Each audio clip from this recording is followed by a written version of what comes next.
आज हम भगवत गीता के प्रथम अध्याय के 9वें श्लोक को पढ़ेंगे और इससे सीखेंगे लाइफ और सेल्फ मैनेजमेंट सीख।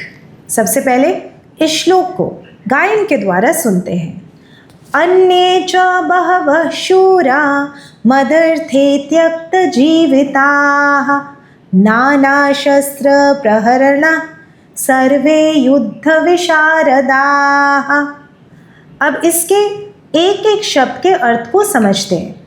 अन्य, अन्य सब, च और बहवः अनेक, शूरा महायोद्धा, मदर्थे मत अर्थ है मेरे लिए, त्यक्त जीविताः अपने जीवन को त्याग करने के लिए तत्पर है, तैयार है, नाना शस्त्र प्रहरणाः यानी कि बहुत सारे अलग अलग शस्त्र को लेकर सुसज्जित है, तैयार है, सर्वे सभी, युद्ध विशारदाः सभी युद्ध कला में विशारद है यानी कि निपुण है।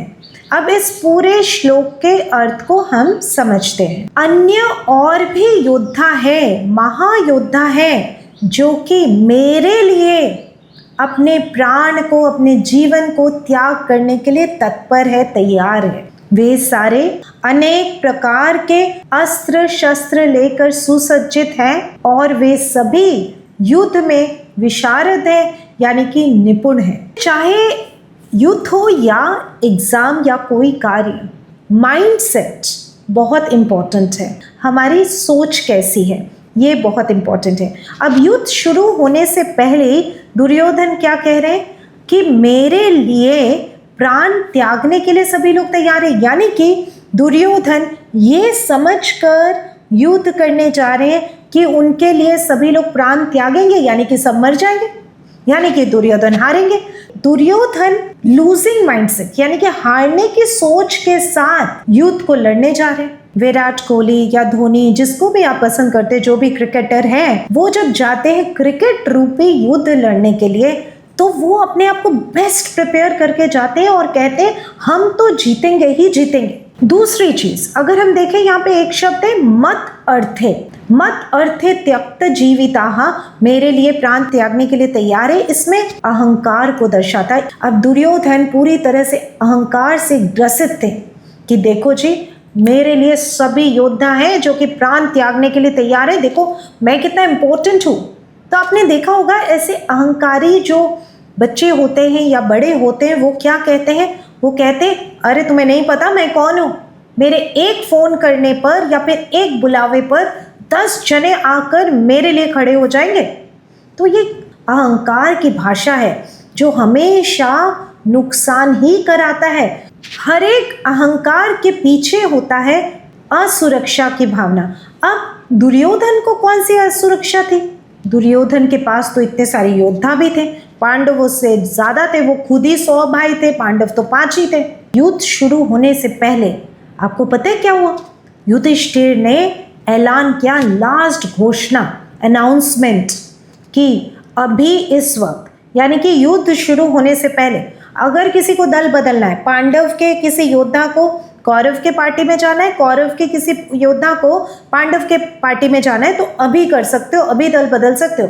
युद्ध शुरू होने के बाद आप नहीं कर सकते। कौरव के पक्ष में एक योद्धा थे जो कि कौरवों के भाई ही थे, युयुत्सु, जिनके पिता थे धृतराष्ट्र और उनकी माता थी एक दासी।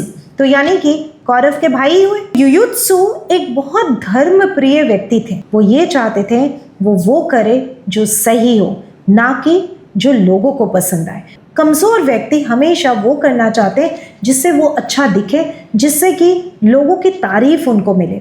लेकिन एक ताकतवर इंसान हमेशा वो करता है जो सही है, चाहे लोगों को पसंद आए, चाहे वो अच्छा दिखे या ना दिखे।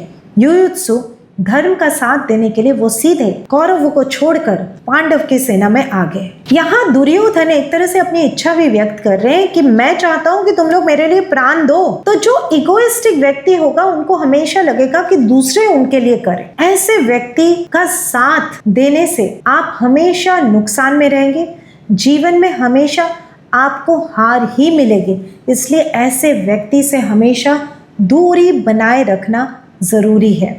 और यदि आप ऐसे व्यक्ति हैं, खुद को आइडेंटिफाई कीजिए और नेक्स्ट मोमेंट अभी के अभी आप चेंज कर सकते हैं अपने आप को। तो आज का एक्शन पॉइंट, इस सप्ताह आपको प्रैक्टिस करना है अपने सोच ऑब्जर्वेशन, माइंडसेट ऑब्जर्वेशन, यानी कि कोई भी कार्य आप करें उसके पहले देखिए आपके इंटरनल डायलॉग्स, यानी कि क्या आपके इंटरनल डायलॉग्स ये कह रहे हैं हाँ तुम बिल्कुल कर सकती हो, या ये कह रहा है अरे ये तो बहुत मुश्किल है, मैं कैसे करूँगा, मैं कैसे करूँगी। यदि ये पावरफुल इंटरनल डायलॉग है तो उसे मेंटेन रखिए और उस काम में आगे बढ़ जाइए। यदि ये नकारात्मक है, डर से भरा हुआ है, असुरक्षा की भावना से भरा हुआ है, लैक ऑफ कॉन्फिडेंस से भरा हुआ है, उसे तुरंत चेंज कीजिए और कहिए कि कोई भी काम अगर आपके पास आया तो आप ज़रूर उसे कर सकते हैं, इसीलिए वो काम आपके समक्ष आया है। आज भगवद गीता के पहले अध्याय के 9वें श्लोक से हमने जाना 2 बातें। पहला, माइंडसेट मैनेजमेंट। कोई भी कार्य हम करें अपने माइंडसेट को मैनेज करके चलना है, अपने माइंडसेट को पॉजिटिव रख के चलना है। दूसरा, कोई भी कार्य शुरू करने से पहले या फिर कार्य के दौरान हमें ध्यान रखना है कि हमारा माइंडसेट पॉजिटिव ही रहे। तो मिलते हैं अगले एपिसोड में कोई और श्लोक और नए लर्निंग सीख के साथ। धन्यवाद।